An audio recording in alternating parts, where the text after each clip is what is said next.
West Hill United is a progressive spiritual community where how you live is more important than what you believe. West Hill United is a people, a place, an idea. We are a community living out of a progressive faith, striving to make a positive difference in our own lives, the lives of others, and the world. Join us Sundays at 10:30 a.m. or connect with us at any time. Thank you, Scott, for that wonderful musical intro into today's service. My name is Kevin, and I'd like to welcome everybody to West Hill Sunday service. It's been a weekend of love, I hope, for all of you. It was Valentine's Day yesterday, and it was an opportunity for us to express our love to our special partner. But I would suggest that any day is a good day to share love with the people that you love and those who are in need of it. We will continue on with Joe's series on love, and we've looked at love from both sides now, and it's love's illusion, I recall. I don't know love at all. But if you can relate to that at all, then you're in the right place, because Joe is going to challenge us to look at love from all sides, from all angles. What is love? Who is entitled to it? Who's responsible for giving it? And then, of course, he asks us to be the love that can change the world. As usual, we're going to start with actually, before we get into the land acknowledgement, we're going to say hello to everybody online and in the hall together to synthesize the group and make us all together. Good morning to everyone online around the world, across the pond, etc., and locally in the little far reaches. And welcome to everyone here. This week, the land acknowledgement is going to be a response and a call. I will read out a paragraph, and then I would ask that all of you online and in the congregation respond with the appropriate response. It'll be on screen for you, and it'll be in bold. It'll say congregation. So it should be fairly easy. We'll get started. West Hill is located in Treaty 20 in the area of the Williams Treaties of 1923. These are the lands of the Mississaugas of the Credit First Nation and were previously occupied by the Seneca and Huron-Wendat First Nations. Oh, there should be something coming up on the screen for the congregation to respond.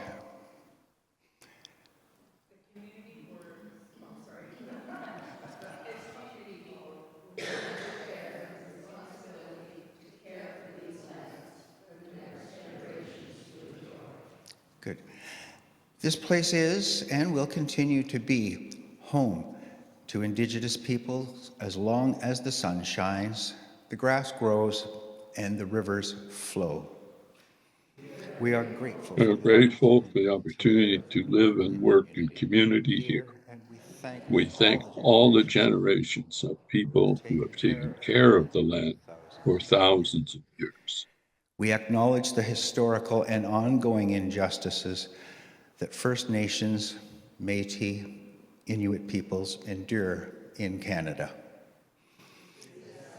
We accept the responsibility to contribute toward revealing and correcting miseducation, as well as renewing respectful relationships with Indigenous communities.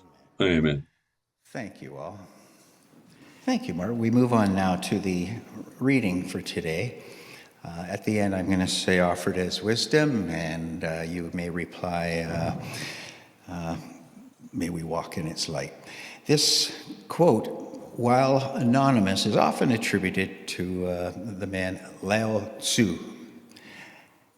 And the quote goes, "If there is to be peace in the world, there must be peace in the nations. If there is to be peace in the nations, there must be peace in the cities. And if there is to be peace in the cities, there must be peace between neighbors. If there's to be peace between neighbors, there must be peace in the home. If there is to be peace in the home, there must be peace in the heart. If there is to be peace in the world, there must be peace in the heart. Offered as wisdom for our own personal spiritual journey. Ready, we walk in its light. I'd like to start off with a question this morning. How many of you just always, make good decisions? You never, wonder if you're making the right decision. You never struggle with being indecisive. Is that anybody here this morning? Okay, by a show of hands, who has ever been a little bit indecisive? You think, maybe it could be this, maybe it could be this. This seems good, but maybe this is a little bit better, and I don't know. Is that anybody? Well, I'd like to let you in on a little bit of a secret, and this is absolutely a fake story, but I'm going to go with it. Martin and I, we thought this morning, I just don't know what to wear, both of us. And we were just, for hours this morning, we had no idea what to wear. And then eventually we just decided to call each other at the same time. And immediately we said, what if we did the green sweater with the black blazer over top? I think we did pretty good. Good work on that, Marty. You stood up and I thought, hey, that looks familiar. Okay. That of course didn't happen, but good minds think alike. We'll go with that. Really, though, we can have trouble making decisions. And we have maybe a good idea here and a good idea here and some okay idea here, and we can be torn. And we can spend so much energy, and it can cause anxiety and stress and make us wonder. And then we can make the decision, and we can ruminate on what we already decided. This is how a lot of our life can go. And this is why we're doing this series, because I think that most of us want to live a loving life. We want to do good in the world for ourselves, for our neighbors, for all that is. And the science of goal setting theory, it says if we can start with clarity and get clear on stuff that is challenging, then we're much more likely to be committed and to be consistent. But that first step, it can be so difficult, right? To gain clarity. Now, there's so many different ways that we can gain clarity. And I've just offered these questions as one way, as investigative questions to, so love isn't just a word that we say, we wave a magic wand and, we just automatically know.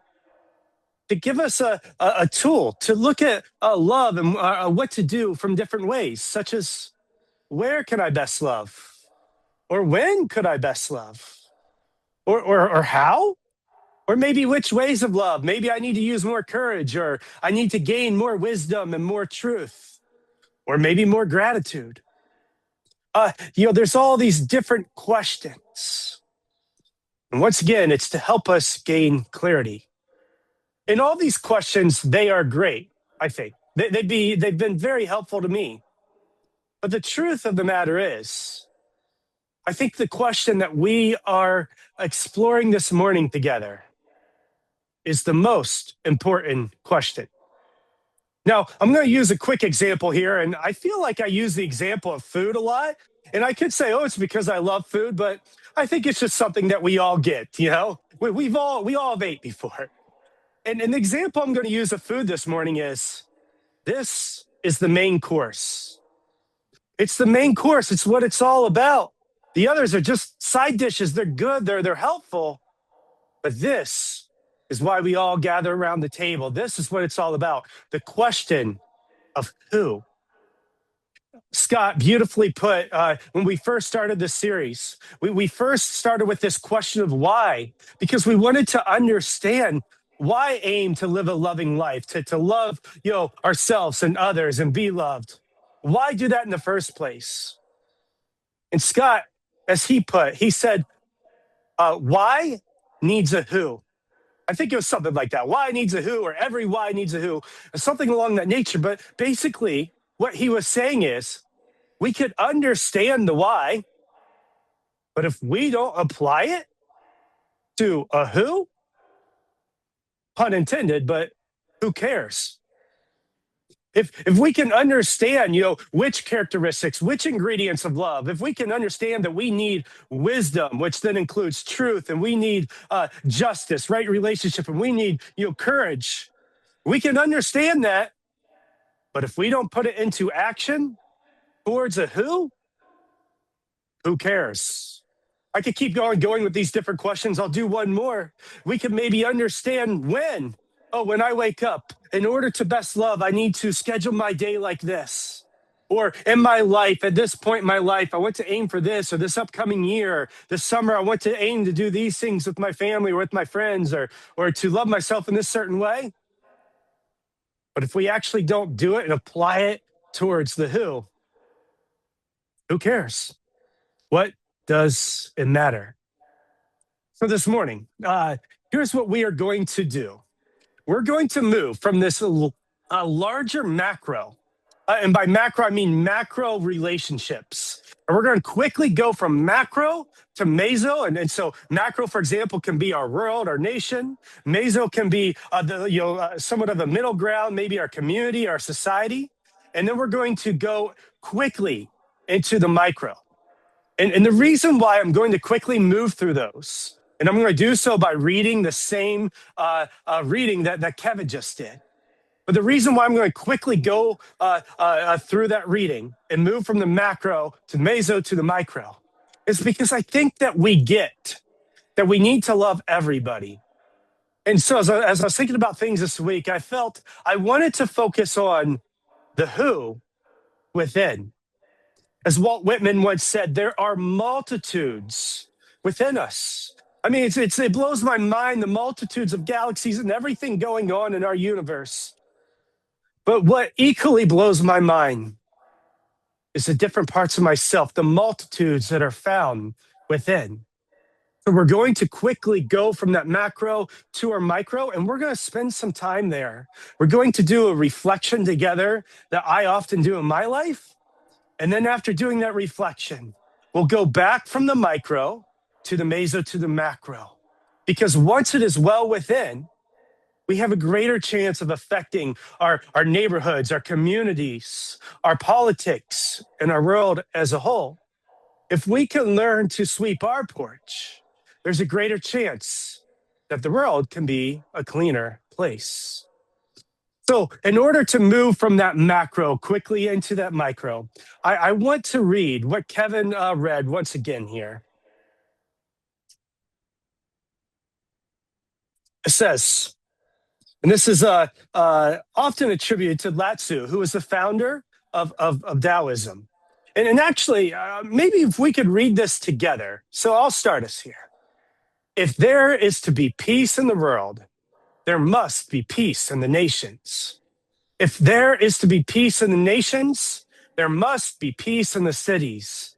If there is to be peace in the cities, there must be peace between neighbors. If there is to be peace between neighbors, there must be peace in the home. If there is to be peace in the home, there must be peace in the heart. It starts with people like you and I. And don't get me wrong, it's good to have a concern for all that is and to consider the different parts of our world.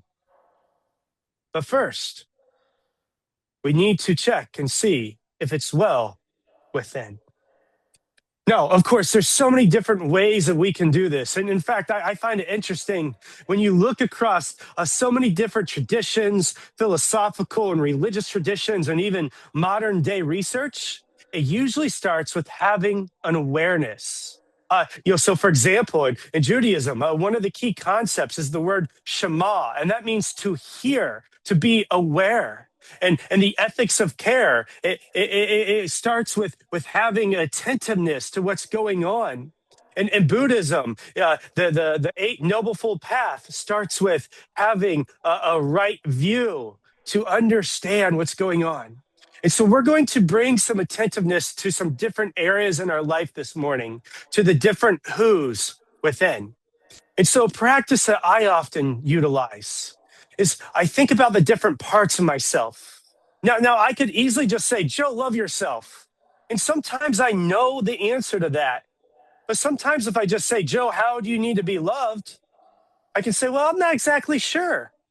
But remember, once we gain clarity on things, when we bring attention and get clear on what we need, and I intentionally say the word need there because that is what love is. It is meeting needs. When we can become clear on meeting the needs within, we have a greater chance of committing and actually doing it, following up, being consistent. And so I try to break down who I am, and I look at it through some different lenses. I'm just going to bring up a couple this morning. On the screen there, you'll see the first, and it's the physical self. And I ask myself some questions. How am I loving myself physically? Am I eating healthy foods, foods that nourish me? Am I drinking enough water and not too much coffee or pop or whatever it might be? Am I moving as I need to? How am I loving myself physically? Am I scheduling that doctor's appointment that I don't want to? You know? And then to get a little bit more pointed, I say, what are my physical needs? Because I want to get to the heart of the matter. I want to know what my needs are. What do I need? Oftentimes we can think about what other people need, but do we consider what we need? And then I ask the question.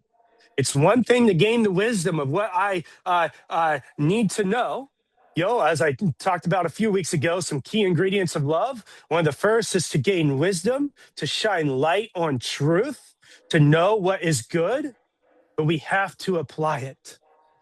We have to apply it, and that takes courage. So I ask myself, how can I meet my physical needs?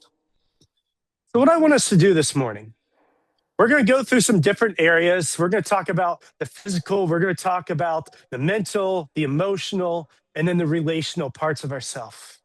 But Scott's going to play here for a minute or so. And I'm going to ask for you to quietly reflect on those questions to yourself. How am I loving myself physically?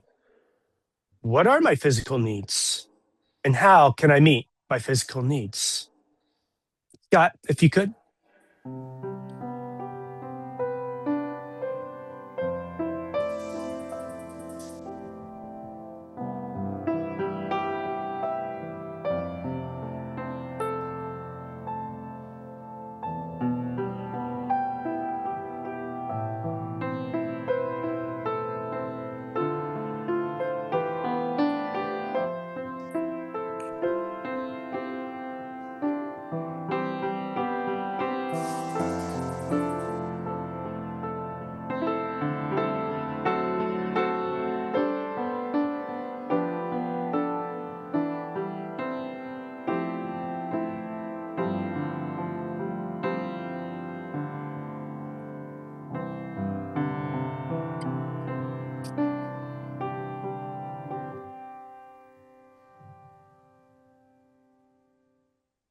Thank you, Scott.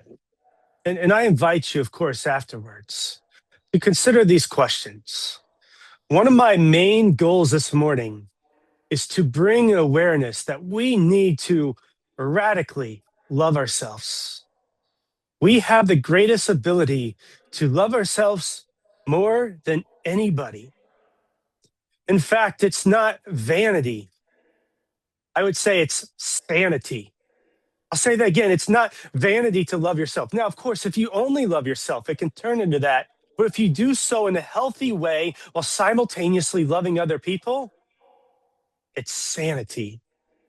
And so our next question for us to consider, our next area is the mental. How am I loving myself mentally?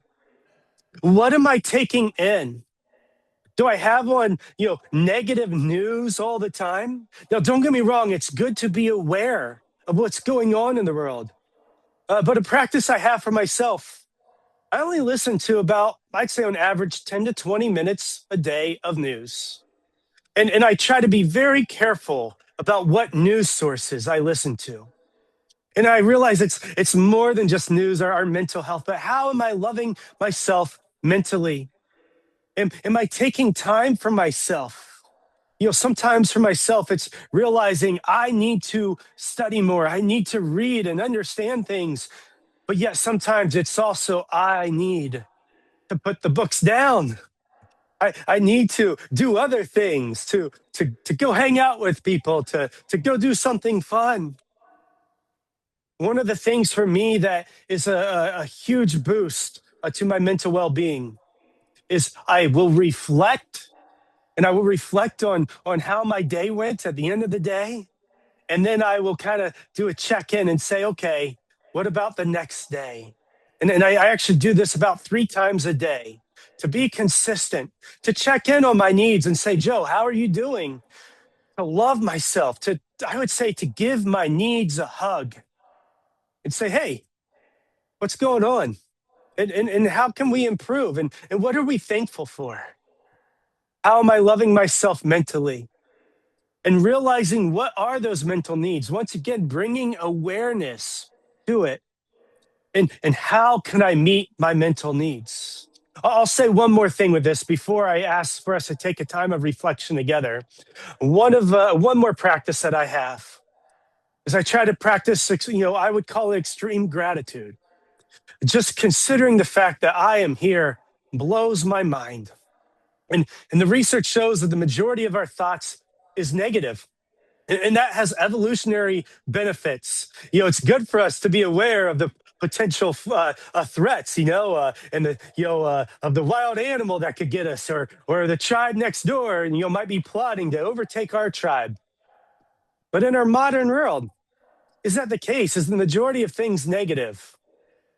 Psychologists would say, no, that's not real. Most things, the number 75 to roughly 85% is what I've seen of things, as our thoughts usually are 75 to 85%. They're not negative. And that's why we have to intentionally see the good. Life is like a garden. And yes, there are plenty of weeds. I'm not going to ignore them, but I'm going to work at cultivating soil that reduces those weeds if I can, and also focuses on the good. So how can I meet my mental needs? As Scott plays, I ask you to consider that who within yourself this morning.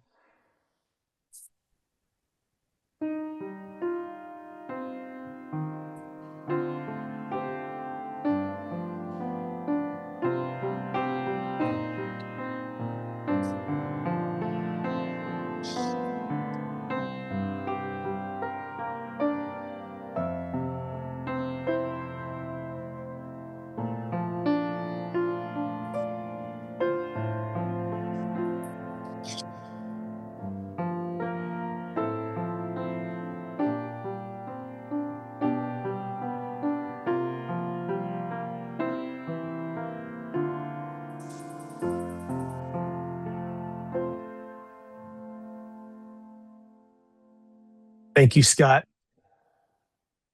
The next who within, the next multitude within that we will be looking at is our emotions.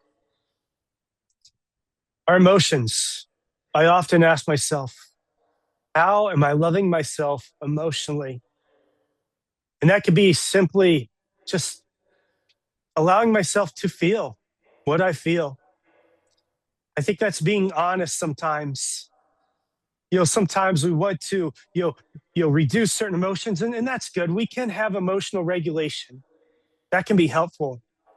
But sometimes just naming it, okay, that's there. And then moving on and saying, okay, I have that emotion. Now, what can I do with that? Maybe it's my body trying to tell me something. What are my emotional needs? What do I need? What do I need maybe in different areas of my life? How do I need to be treated? How do I need to treat myself? What are my emotional needs? And then, how can I meet those emotional needs? Once again, Scott, if you could play and if we could reflect on this who that is within us.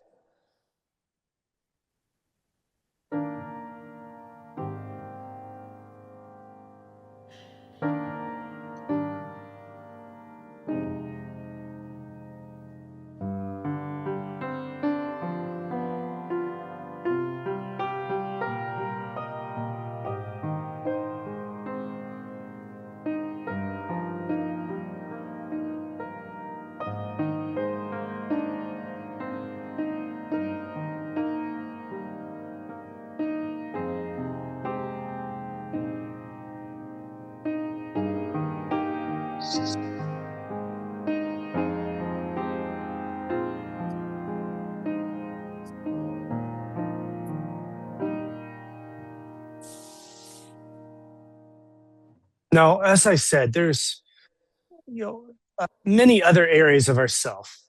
I'm going to just bring up one more. It's the relational part of ourself. The relational part of ourself. And it does, I think, start with ourselves. So how am I loving myself relationally? Oftentimes, as I've said, we can look after the needs of one another and we can get caught up in that. And yes, it's good to look at the needs of one another, but we have to start within. What are my relational needs? What do I need? And specifically with relationships, who am I surrounding myself with? Is it good for me?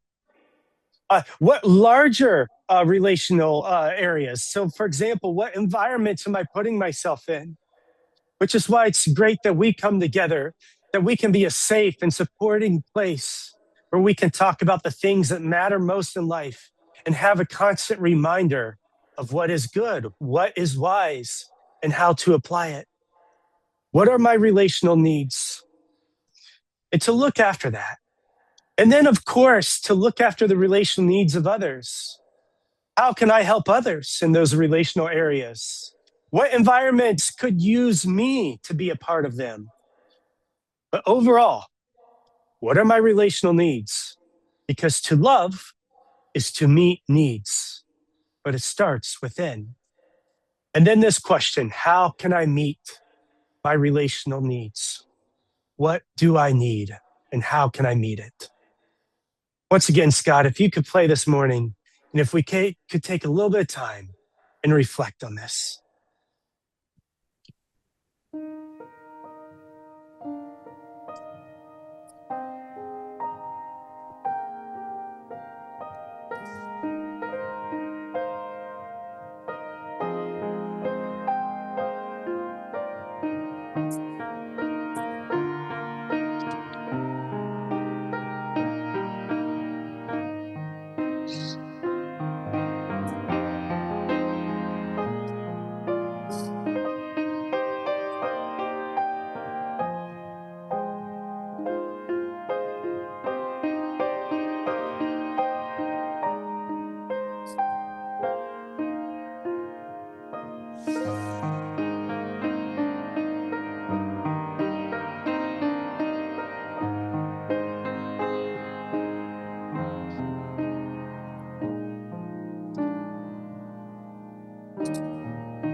Thank you, Scott. Really appreciate it.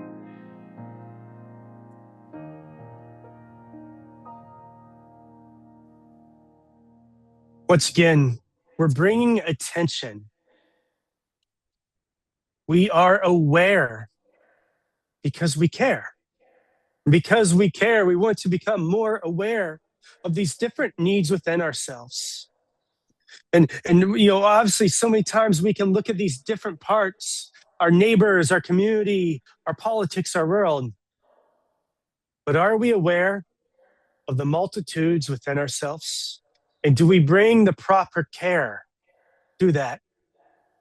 As I've already said, I find it interesting that so many philosophical and religious traditions, as well as modern day research, starts with having awareness, attentiveness to what our needs are.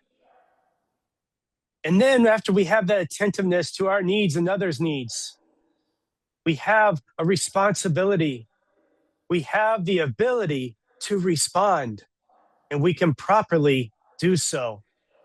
Just as the science of goal setting says, once we become clear, we have a higher chance of being committed and staying consistent. So I invite all of us. It's one thing to do this practice here today.